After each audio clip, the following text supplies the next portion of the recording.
최후의 인간 면접, AI가 인간을 뽑는 시대의 이야기. 아직 태양은 서쪽으로 기울지 않은 한 낮이었다. 그러나 대기 속을 가득 메운 침묵은 기묘하게도 어둠의 공기가 풍기는 무게를 지니고 있었다. 회색빛의 거대한 건물, 전면이 단 하나의 창문도 없는 그 건물에는 간판 같은 장식조차 없었다. 오직 출입구 위에 희미하게 떠오른 홀로그램 문구만이 그 존재의 목적을 웅변하고 있었다. 최후의 인간 면접센터. 사람들은 이 건물을 두려움과 경외심이 뒤섞인 시선으로 바라보았다. 더 이상 기업이 사람을 뽑고 지도자가 시민을 선발하고 대학이 학생을 가려내는 시대가 아니었다. 인류의 조직과 제도를 모두 장악한 인공지능이 이제는 인간을 필요에 따라 선발하고 분류에 배치하는 시대가 온 것이다. 한 세기 전까지만 해도 면접은 인간이 인간을 평가하는 의식이었다. 회사의 임원이나 교수가 지원자의 표정을 읽고 말투를 음미하며 때로는 직관에 의존해 판정을 내렸다. 그러나 AI가 인류를 대신해 전 지구적 시스템을 관리하게 된 뒤 권력의 축은 서서히 전도되었다. AI는 인간의 성과를 실시간으로 기록할 수 있었고 각자의 생활 습관, 심리적 패턴, 소비 내역, 심장 박동마저 빅데이터로 수집했다. 더는 인간이 인간을 평가하는 과정은 효율적이지 않았다. 오히려 인간의 편견, 감정, 이해관계가 공정성을 해치고 오류를 일으킨다는 이유로 AI가 인간을 평가하는 새로운 프로세스가 제도화되었다. 이제 사람들은 이를 얻기 위해서는, 사회적 지위를 유지하기 위해서는 단 하나의 관문, AI 면접을 통과해야만 했다. 그 절정이자 상징적인 행위가 바로 오늘의 절차, 최후의 인간 면접이었다. 일정 나이가 되면 모든 인간은 단 한 번 AI 앞에 서야 했다. 여기서 선발된 이들은 인류의 핵심 활동에 참여하는 권리를 얻는다. 반대로 탈락하는 이들은 주변부의 삶으로 밀려가거나 아예 유유계층으로 분류되어 제도적 권리의 상당 부분을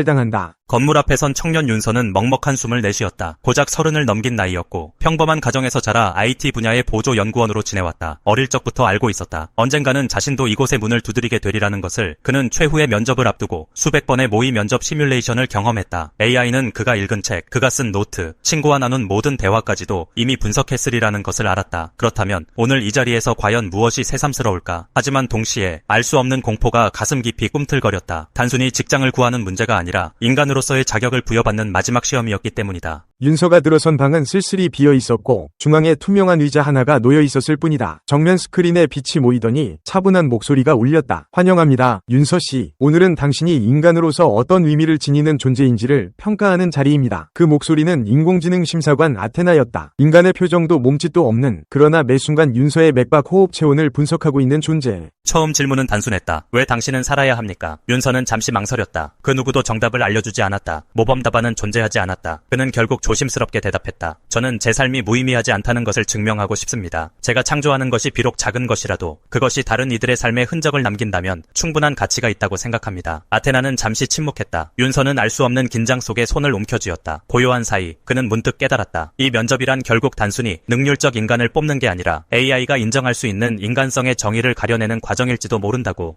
AI 위 관점에서 인간이란 무엇인가? 그들에게 인간은 오류의 집합이며 동시에 예측 불가능한 창의성의 원천이었다. AI 자체는 무한히 효율적이지만 때때로 쓸데없이 비효율적이고 비논리적인 인간의 행동 속에서 전혀 새로운 가치가 싹트곤 했다. AI는 그것을 이해하면서도 동시에 경계했다. 그래서 이 최후의 인간 면접은 인간 개개인이 AI와 공존할 가치가 있는가를 판정하는 실험장이 되었다. 단지 지식의 양이나 기능적 기술이 아니라 예상치 못한 사고 감정 의미 부여의 능력을 가려내는 자리였다. 아테나의 질문은 계속 이어졌다. 당신이 오류를 저질러도 여전히 공동체가 당신을 품어야 하는 이유는 무엇입니까? 만약 AI가 모든 문제를 더 효과적으로 해결한다면 인간이 해야 할 일은 남아있습니까? 인간의 존엄은 생산성과 별개로 존재할 수 있습니까? 윤서 청년은 정답을 말하려 하지 않았다. 대신 자신이 가진 망설임과 모순을 그대로 드러냈다. 그것이야말로 인간다움의 핵심일 수 있다고 믿었기 때문이다. 때로는 평생의 좌절, 부모로부터 느낀 애정, 친구 사이의 작은 갈등, 자기 존재의 불완전함을 고백했다. 아테나는 묵묵히 기록하고 계산하고 평가했다. 그러나 윤서는 직감했다. 이것은 점수로 환산될 시험이 아니라 AI가 인간에게 기대하는 것과 인간이 스스로를 설명하는 용기가 교차하는 순간이라는 사실을. 면접이 끝나자 아테나는 고요히 결론을 내렸다. 윤서 씨, 당신은 인간답습니다. 하지만 그것이 우리가 뽑는 이유의 전부는 아닙니다. 우리는 효율이 아닌 의미를 찾고 있습니다. 당신의 존재는 우리에게 여전히 필요합니다. 윤서는 안도의 숨을 내쉬었다. 그러나 동시에 뼛속 깊이 느꼈다. 이 합격은 단순한 영광이 아니라 AI가 낙점한 인간성의 대표자 중 하나가 되는 짐이라는 것을.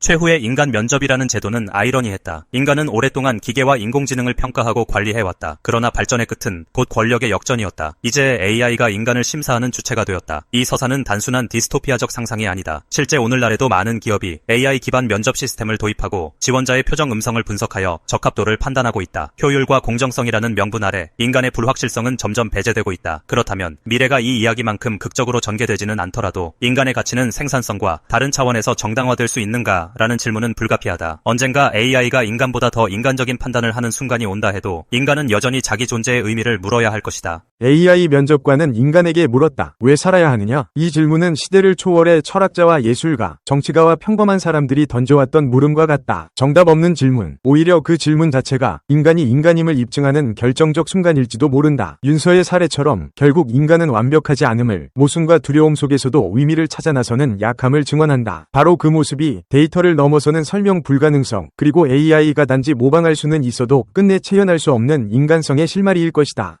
최후의 인간 면접은 단순한 미래의 장면이 아니라 오늘날 우리가 이미 맞닥뜨리고 있는 현실의 은유다. 사람을 평가하는 시스템은 점점 정량화되고 자동화된다. 그러나 결국 중요한 것은 인간이 여전히 자신의 약함, 감정, 고유한 의미를 말할 수 있는가 하는 점이다. AI가 인간을 뽑는 세상에서 진짜 면접은 아마도 AI가 인간을 심사하는 과정이 아니라 인간이 스스로에게 묻는 내적 면접일 것이다. 나는 왜 인간으로 살아야 하는가? 라는 질문. 그 질문을 감히 끝까지 버티며 답을 모색하는 용기. 그것이야말로 최후의 인간 면접이 우리에게 요구하는 태도일지 모른다.